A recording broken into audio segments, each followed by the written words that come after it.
On ne va pas trouver de solution à tout, mais on peut lever beaucoup de malentendus. Voilà ce qu'a dit Emmanuel Macron en conclusion, avec ce besoin d'expression quand même, de démocratie directe. Ça, c'est tout à son honneur d'essayer de renouer ce fameux dialogue, comme disait Bernard Sananès. Oui, mais surtout, je crois que ce qui est assez incompréhensible chez Macron, c'est la différence entre ce qu'il était quand il était président, avant d'être président, quand il était candidat, et ce qu'il est aujourd'hui. Oui.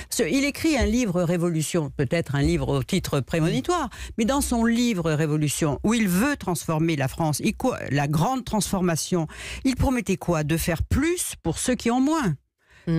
Il disait il fallait vivre de son travail. C'est justement ce que lui reprochent les gens aujourd'hui. On ne vit plus de notre travail. Il voulait réconcilier les France. Et puis surtout, il montrait une empathie formidable. C'était la bienveillance. Moi, je me souviens de son discours à Lille, où je me suis dit, là, il va gagner. Il avait parlé aux gens du Nord avec une empathie pour dire qu'il comprenait leur souffrance de ce pays qui avait perdu toutes ses industries, les mines, le textile, et ce qu'ils avaient souffert et qu'il fallait réindustrialiser. Et là, je me souviens, il y avait Jean-Paul Delevoye, qui n'était pas de son bord, et je l'avais appelé, je lui avais dit, mais alors, vous ralliez le président, le candidat? Il m'avait dit, mais moi, j'attendais depuis longtemps un discours comme ça, vous voyez? C'était l'empathie. Et il arrive au pouvoir, et au lieu tout d'un coup d'ouvrir, de se montrer bienveillant, il s'enferme dans une secte, et puis il sort des trucs, et c'est comme ça, et puis c'est comme ça, et circuler, il n'y a plus rien à voir. Les gens ont quand même été, et puis au passage, il fallait qu'il sorte une petite vacherie.